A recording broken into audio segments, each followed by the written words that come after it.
जाति का संबंध कुल से नहीं है क्या? ट्रेडिशन बन गया है कि हम फॉलोअर हैं, उस जाति के भाग्य विधाता हैं। हमसे जिम कोई नेता खड़ा हुआ, यादव में नेता खड़ा हुआ। अभी पासमानदा मुस्लिम अपनी राजनीतिक भूमिका खोज।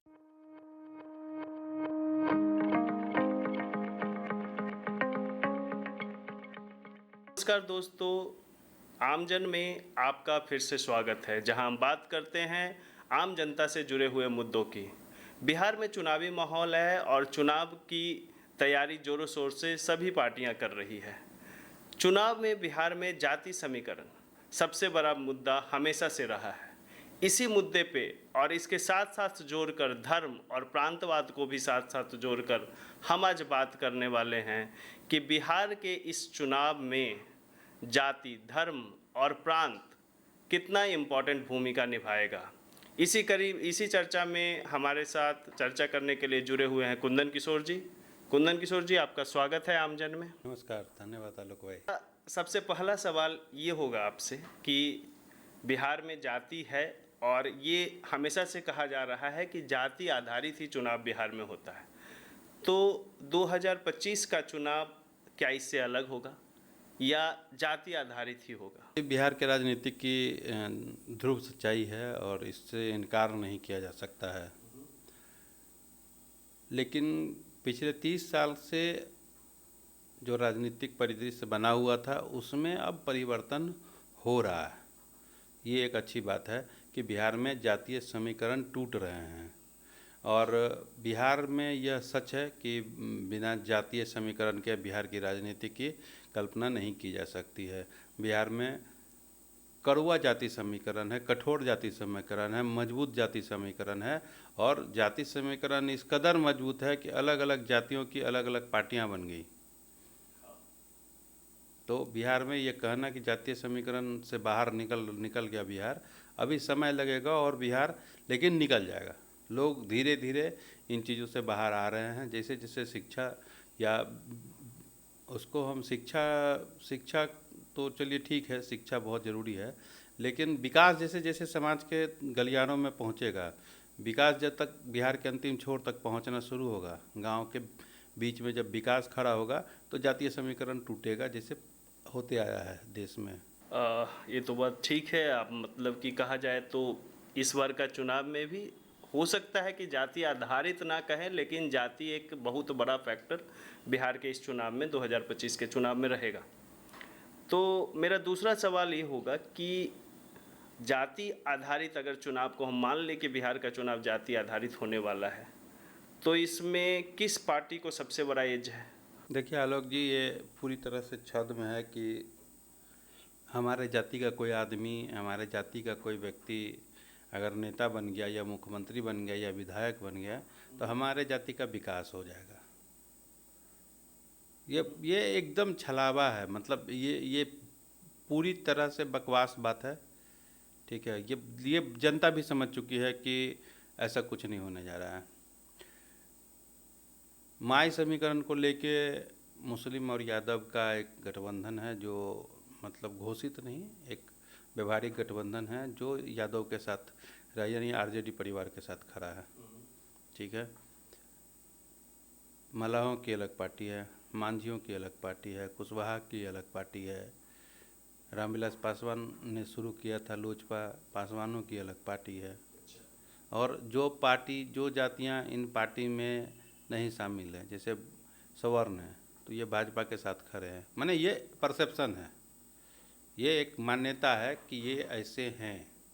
तो अब जो लोग, जो जातियां, इनके बाद भी कई सारी जातियां हैं, तो जो पार्टी के साथ नहीं खड़े हैं वो सिमिलरली किसी न किसी पार्टी के साथ खड़े हैं। हम अगर लोजपा है तो अपने साथ 2-3 जातियों को लेके चलता है, भाजपा है तो वो चाह रहा है कि हम भी अपने साथ 10 जातियों को लेके चलें, आरजेडी भी चाह रही है 2-4-5 जातियों को लेके चले। तो वो प्रयासरत हैं। नीतीश जी भी महादलित बनाए, दलित बनाए से महादलित बनाए, उनको भी 5-10 जाति को समेट के चलना चाह रहे हैं। तो सबका पर्याय है और बिहार मतलब पूरी तरह से अवगत है कि कौन जाति का कौन पार्टी है, उसी जाति का राजनीति करना है। तो मेरा दूसरा इसी से रिलेटेड सवाल ये होगा कि जाति आधारित नेता भी हैं हमारे बिहार में, पर क्या उनका वोट है? राजनीति तो इसी पे चल रही है उनकी, राजनीति चल रही है, लेकिन राजनीति इन्हीं पे चल रही है। लेकिन हम दावा के साथ कर सकते हैं कि किसी गांव में आप, जैसे मान लीजिए कि आप नेता हैं, मान लीजिए कि हम किसी जाति के नेता हैं, तो हमारे जाति के लोग हमसे तो परिचित होने चाहिए ना।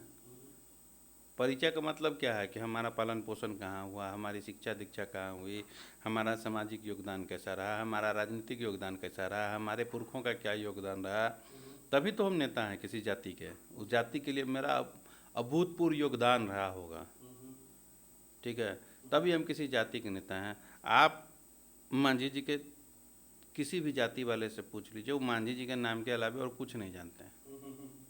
सही बात है। रामविलास पासवान के किसी भी जाति वाले लोगों से पूछ लीजिए, और बेटा भतीजा पुतौ पोता के नाम के अलावा कुछ नहीं जानते हैं। कौन गांव में पले बढ़े, क्या उनका सामाजिक योगदान रहा है। लालू यादव के परिवार के अलावे यादव जाति में उनके बारे में कुछ नहीं लोग जानता है। उनके बाबा कौन थे लालू यादव के, कोई नहीं जानता है पूरा बिहार में। मतलब 98-99% लोगों को नहीं पता, 99 छोड़ दीजिए, 99.9% लोगों को नहीं पता होगा लालू यादव के बाबा क्या नाम था। छोड़ दीजिए लालू यादव के पिताजी का क्या नाम था, ये भी नहीं जानता है। उसे लेना भी क्या है? आप जाति का संबंध कुल से नहीं है क्या? जाति का संबंध कुल से है? नहीं है, है बताइए। है। जब जाति में आपके खून को ही लोग नहीं पहचानते। लेकिन एक बात बताइए, जब आप आजकल कह रहे हैं उसका वोट बैंक भी है। मैं पूछ रहा हूँ कि क्या उनका वोट बैंक वोट भी है कि नहीं है, क्या करेंगे? मतलब यानी कि लोग जाति के आलोक नाम। भाई ये मेरे मित्र है, हम्म आपको मिला था आलोक भाई ये मेरे मित्र है, इनका नाम फलाना फलाना। हम्म तो आपके मन में लगता है कि भाई तो मेरे भी मित्र ही हुए। हाँ? तो भाई हमको कोई बोलता है कि भाई मांझी जाति के हमारे नेता है, ये मतलब को लगता है कि मेरे अपने नेता है। हाँ हाँ। ये स्वाभाविक है लगना। ये सिर्फ जाति में नहीं होता है। अरे अलग भाई मसौरी का फलाना आदमी है, फलाना आदमी जो है वो राजस्थान का है। अगर आपकी पढ़ाई राजस्थान से हुई है तो आपको लगता है राजस्थान। सही बात, सही बात। ये जाति को लेकर नहीं है। हम अलग भाई लेकिन हम भी एगो चीज करेंगे, अच्छा आप भी एगो चीज करेंगे, मतलब सिमिलर चीज में, समानता वाली चीजों में लोगों का आकर्षण होता है। अच्छा। वोट बैंक नहीं है किसी का, ठीक है। अब एक ट्रेडिशन बन गया है कि हम फॉलोअर हैं। लेकिन जैसे बिहार के आप जाति के भाग्य विधाता है। हम सिर्फ इतना पूछना चाह रहे हैं कि पासवान रामविलास पासवान के फैमिली के अलावा पासवान में कोई नेता खड़ा हुआ, मांझी में कोई नेता खड़ा हुआ, यादव में नेता खड़ा हुआ, जिस पार्टी की बकौती जीती है उसके अलावा दूसरा नेता उसमें खड़ा हुआ। छोड़ दीजिए, दूसरा नेता वही खड़ा हुआ जो उस नेता का बेटा या पोता था। नहीं तो ये तो परिवार में राजनीति, आप ये हमको समझाना चाह रहे हैं या लोग ये समझाने की कोशिश कर रहे हैं कि मतलब यादव ने लालू यादव के बाद की लीडरशिप पैदा ही नहीं। हाँ नहीं पैदा लिया, उसके बाद तेजस्वी ज्यादा पैदा लिए हैं। आगे भी होंगे, तेजस्वी यादव का बेटा भी आ ही गए हैं। हाँ तो 20 साल राजनीति उस देखिए जो हकीकत योग्यता ले ही लेंगे, जो हकीकत है उसको नकारा नहीं जा सकता है। राजनीति में आज की हकीकत यही है कि जो भी जाति के नेता हो या फिर धर्म के नेता हो, उनके बाद उनका परिवार का बेटा ही उस जाति का नेता हो जाता है और उसके बाद उनका पोता ही उस जाति का नेता हो जाता है। ये हकीकत है। ये बिहार में बहुत सारे पार्टियों में देखा गया, जैसे रामविलास के बेटे अभी पासवान समाज को सब नहीं बड़े पार्टी नहीं, मैंने धर्म की बात नहीं की। सब जगह है, सब जगह, चाहे बड़ी पार्टियां हो या छोटी पार्टियां हो। बूथ में ज्वाइन किए थे कार्यकर्ता, संघर्ष करके पिताजी के मौत के बाद वही राजा बने, चुनाव हो गया है। जो भी है, मेरा कहने का मतलब सिर्फ एक पार्टी के चुनाव लड़े, नोएडा से संघर्ष करके पार्टी बैठी, सिर्फ वही पार्टियां बची रहती है इसमें। वंशवाद, जातिवाद, धर्मवाद सब एक ही वृक्ष की अलग अलग टहनियां हैं और ये वृक्ष है देश के विकास में तेजाब। मेरा ये मानना है कि सब सिर्फ वही पार्टियां बची रह जाती है जो स्टार्ट करती है। जैसे मान लीजिए जब अभी आम आदमी पार्टी को ले ले तो वो स्टार्ट कर रही है, नई पार्टी है तो उसमें परिवारवाद नहीं होता है। जनसुराज अगर देख लीजिए या फिर पुष्पम प्रिया चौधरी की पार्टी देख लीजिए, तो आप कहिएगा कि भैया इसमें परिवारवाद नहीं है। लेकिन परिवारवाद तो तभी आता है जब आप सत्ता में आ जाते हैं, जब आप कुछ दिन नेता बन जाते हैं, उसके बाद ही परिवारवाद के लक्षण आने आपका शुरू परिवार होगा तब तब अभी तो आप राजनीति में ही पैदा हुए हैं। तो चलिए आगे बढ़ते हैं दूसरे क्वेश्चन की तरफ। क्या एक जाति है, दूसरा धर्म है, जाति भी सही है और धर्म भी सही है, तो बिहार की राजनीति में जाति और धर्म किसका वर्चस्व सबसे ज्यादा रहेगा? बिहार के चुनाव में धर्म की भूमिका कभी रही ही नहीं है। धर्म अपना भूमिका कोशिश बहुत करता है धर्म कि हम बीच में कूद के आए, ठीक है, लेकिन धर्म की भूमिका बिहार में कुछ रहा ही नहीं कभी। बिहार में जब से मैंने कुछ रहने का मतलब हम जब होश संभाले, आप जब होश संभालिएगा, हम लोग से पुराना तो शायद ही कोई लोग होंगे। कहने का मतलब है कि जब लालू यादव सत्ता में आए, उससे पहले भी सांप्रदायिक दंगों का एक इतिहास था। भागलपुर दंगा हुआ, उसके बाद से बिहार कम से कम इस मामले में बहुत सेंसिटिव है कि कोई दंगा दंगी नहीं करता है। अभी फिर प्रयास हुआ था, फिर मनोबल बढ़ा था लोगों का, लेकिन इस बात के लिए नीतीश जी और लालू जी को धन्यवाद देना होगा कि बहुत माहौल को बहुत हद तक संभाल के रखा। अब देश प्रदेश में जो प्रदूषण है उसका तो थोड़ा असर तो होगा ही आपके यहाँ, उसके बावजूद भी आप ये कह सकते हैं कि बिहार कौमी दंगों में अभी तक नहीं उलझा है। ये अच्छी बात है और ये प्रयास से सिर्फ और सिर्फ भाजपा को लाभ होता है। भाजपा यहाँ सबसे मजबूत पार्टी है नहीं, इसलिए यहाँ भी मुश्किल है और भाजपा अभी आगे मजबूत पार्टी बन पाएगी कि नहीं बन पाएगी ये कहना भी मुश्किल है। स्ट्रैटेजिकली भाजपा मजबूत पार्टी बनने के लिए कोई प्रयास नहीं कर रही है, वो किसी तरह सत्ता में आने में लगी हुई है। हो सकता है कि सत्ता में इस बार फिर आ जाए या आरजेडी आ जाए। अगर आरजेडी आ जाएगी तो फिर अगले 10 साल तक आप कौमी दंगा भूल जाइए, नहीं हो पाएगा। अच्छा, ये तो ही धर्म और जाति, धर्म की राजनीति नहीं चलेगी, सीधा एक लाइन। बिहार में धर्म की राजनीति बहुत कम चलती नहीं, इस बार जो धर्म की राजनीति के स्पॉन्सर थे वो भी इस बार इस पक्ष में नहीं है कि हम धर्म की राजनीति करें, वो भी इस बार विकास की राजनीति के पक्ष में है। अच्छा, तो मतलब कि आपके अनुसार ये लग रहा है कि बिहार में इस बार, पहले भी एक बार मुझे लगा है कि विकास की राजनीति पे, विकास के मुद्दे पे वोट हुआ था जब नीतीश कुमार चुन के आए थे बिहार में। पहली बार कह सके तो जब जंगल राज से बढ़ के पहली बार तो लालू जी के विपक्ष में लोगों ने वोट किया, लेकिन उस 5 साल में जो काम किए थे उसके बाद लालू जी को नीतीश जी को काम के नाम पे वोट मिला था। और सच में वो जातीय समीकरण को तोड़ के हुई थी वोटिंग। क्या इस बार भी बिहार में विकास के नाम पे और शिक्षा के नाम पे वोट पड़ेगा? आलोक जी, बहुत मुश्किल है ये बात को कहना कि वोट जाति समीकरण को तोड़ के विकास और शिक्षा के नाम पे पड़ेगा, या कह के किसी को गुमराह करना भी ठीक बात नहीं है। लास्टली वोट सेंट्रलाइज होगा जातीय के नाम पे ही। लेकिन बिहार के नए पार्टियों को बहुत धन्यवाद देना चाहता हूँ मैं, खास करके आम आदमी पार्टी को, कि पिछले 10 साल से जो वो देश और प्रदेश में मतलब जो वो विकास की राजनीति को मुद्दे उठाने की कोशिश की, स्कूल को, शिक्षा को मुद्दा बनाया, बिजली को मुद्दा बनाया, पानी को मुद्दा बनाया, इंफ्रास्ट्रक्चर को मुद्दा बनाया। उसी तरह प्रशांत किशोर ने घूम घूम कर प्रवासी का मुद्दा बनाया, लोगों को रोजगार दे इसका मुद्दा बनाया, तेजस्वी यादव ने रोजगार को मुद्दा बनाया। तो इस बार कुल मिला के बिहार का जो पूरा मुद्दा है वो सेंट्रलाइज हो रहा है डेवलपमेंट पे। भाजपा जिसको धर्म के लिए बदनाम है, जो दंगा के लिए बदनाम है, जो लोगों को उकसाने के लिए बदनाम है, वो भी इस बार बिहार की राजनीति में विकास को मुद्दा बना के लड़ने की कोशिश कर रही है। आप आते जाते पोस्टर होर्डिंग्स पे गौर कीजिएगा तो विकास ही इस बार का हमको लग रहा है कि मुद्दा है। कम से कम ये बिहार के संदर्भ में बहुत अच्छा विषय है और पहला बार सेंट्रलाइज डेवलपमेंट का बात हो रहा है कि बिहार में लोग डेवलपमेंट का बात कर रहे हैं। रिलेटेड एक सवाल उठता है, जैसे आज अगर हम देखें तो नीतीश कुमार का विकास कम सही, ज़्यादा सही, दूसरे राज्यों के रिस्पेक्टिवली कम ही सही, लेकिन विकास नीतीश कुमार का दिखता तो है। अब जैसे मेट्रो की ही बात कर लें, हाईवे की बात कर लें, 4 लेन की बात करें, पुल और पुली की बात कर लें, गंगा पे कम से कम 2 से 3 पुल बन गए हैं। तो इस क्षेत्र में क्या विकास के मुद्दे पे विपक्ष नीतीश कुमार को टैकल कर पाएगा?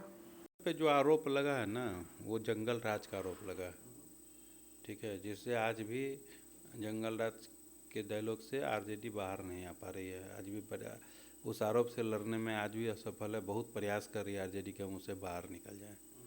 तो माफ़ी चाहिएगा। बाकी जो डेवलपमेंट का मैटर है जिस पे आप बोल रहे हैं, नीतीश कुमार का डेवलपमेंट मॉडल पुल, सड़क, मेट्रो, बिजली नहीं है। बिजली में भी बहुत काम किया है नीतीश कुमार। आपको याद होगा कि बिहार में हमको लगता है कि लोड शेडिंग मतलब मैटर था और बहुत बड़ा मैटर था। नीतीश जी जब से सत्ता में आए हैं तब से गांव में 18 घंटा 22 घंटा बिजली रहती है। तो ठीक है, लेकिन नीतीश जी का जो डेवलपमेंट हुआ था वो उसको अब हम लोग बहुत नज़रअंदाज कर देते हैं। नीतीश कुमार ने जो बच्चियों के हाथ में साइकिल दिया, जैसे मानव पहिया के बाद विकसित हुआ था ना, उसी तरह समाज का जो आधी आबादी है वो पहिया की तरह डेवलप किया बिहार में। और एक पूरा सोसाइटी का 50% जो आबादी है वो ग्रोथ करेगा तो ग्रोथ दिखेगा आपको। उसके बाद पंचायती राज में महिलाओं की भागीदारी बढ़ाई, पुलिस में महिलाओं की भागीदारी बढ़ाई, शराबबंदी किया, जिससे क्या हुआ कि महिलाओं को बाहर आना थोड़ा आसान हो गया, ठीक है। शराबबंदी किया, शिक्षा पे कई योजना बनाए, स्टूडेंट क्रेडिट कार्ड जैसी योजना बनाई है, जिससे लाखों बच्चे बाहर जाके पढ़ रहे हैं, इंडिया बिहार में रह के पढ़ रहे हैं, भारत के अलग अलग कोना में जाके पढ़ रहे हैं। तो इस तरह की योजनाओं से जो एकदम सूखा पड़ा था बिहार में, उसकी चादर हरी हो गई। पर दिक्कत क्या है कि ये क्यों नहीं दिखता है? ये दिखता इसलिए नहीं है कि इसके ठीक ऊपर है ब्यूरोक्रेसी, इसको खुली छूट मिल गई। अब सड़क तो दिख रहा है लेकिन पुलिस का टॉर्चर नहीं दिख रहा है। इतना टॉर्चर कर रहे हैं कि सड़क का मज़ा ख़त्म है। भ्रष्टाचार इस हिसाब से बढ़ गया है ब्लॉक, प्रखंड और जिला स्तर पे कि मतलब छोटे पदाधिकारी अब मतलब ज़िंदगी नर्क कर दिए हैं लोगों का। तो कहाँ से अभी खुशी के माहौल में है 200-500 हज़ार रुपये का नुकसान हो जाए तो आदमी तो कंसंट्रेट उसी पे कर रहा है। या मतलब ये जो लॉ एंड ऑर्डर का प्रॉब्लम हुआ अभी कुछ दिनों से, उसके बाद जो ब्यूरोक्रेसी तानाशाही बढ़ गई पुलिस की और सरकारी पदाधिकारियों की, कोई किसी का सुनने के लिए तैयार ही नहीं है। इससे नीतीश जी का शिकायत सिर्फ इसी बेस पे है। बाकी पॉलिसी लेवल पे नीतीश कुमार के आसपास में हमको नहीं लगता भारत के कोई मुख्यमंत्री टिक पाएंगे। बात तो आप सही कह रहे हैं, लेकिन करप्शन को लेके तो मैं जहाँ तक देख पा रहा हूँ, बिहार के जो चुनावी माहौल जो बन रहा है वो करप्शन छोड़ के विकास और डेवलपमेंट के मुद्दे पे चला जा रहा है। आप करप्शन पे नीतीश कुमार को घेर सकते हैं, आईएएस के तानाशाही और अफसरशाही पे आप घेर सकते हैं, पुलिस के खराब रवैये पे घेर सकते हैं, लेकिन डेवलपमेंट पे घेर पाना मुश्किल हो जाता है। नहीं, डेवलपमेंट पे मुश्किल क्यों घेर पाना हो जाएगा? देखिए, आप विपक्ष क्या पॉलिसी अपना रहा है पॉलिटिकली हमको समझ में नहीं आ रहा है। ये करना क्या चाह रहा है ये पता ही नहीं चल रहा है। तेज प्रताप को अभी पार्टी से निकालने की जरूरत नहीं थी। आप पप्पू यादव को दरकिनार करने की जरूरत नहीं थी। कन्हैया को बाहर करने की जरूरत नहीं है बिहार की पॉलिटिक्स से। ये एसेट्स हैं हमारे, जो एंटी भाजपा लॉबी है या जो एंटी भाजपा पार्टी है, उसके लिए तो ये लोग एसेट्स हैं जो खड़ा होके सामने से पार्टी को डिफेंड कर सकते हैं। एक तो ये पूरा लैक है। दूसरा, पॉलिसी लेवल पे जब हम आपसे लड़ने जाएंगे, आप हमसे लड़ने हैं पॉलिसी लेवल पे, तो डेवलपमेंट एक फेज हुआ है, अभी डेवलपमेंट का कई फेज बचा हुआ है। तो आपके पॉलिसी में डेवलपमेंट दिखना चाहिए ना। अब भाजपा के पिच पे जाके खेलिएगा, जेडीयू के पिच पे जाके खेलिएगा, आप कितना मार पाइएगा? उनको पता है कि बॉल कहाँ गिरेगा तो कहाँ घूमेगा। आप अपने पिच पे लाइए ना।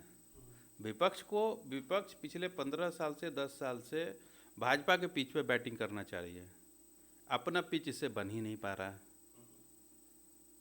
आप चीज़ों को समझिए।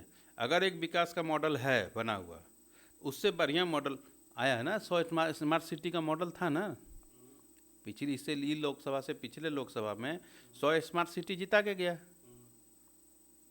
कम से कम देख के सीखो यार, तुम भी स्मार्ट सिटी घोषित करो। जैसे ये बनाए हैं न मोदी जी बनाए, वैसे तुम भी बना दो।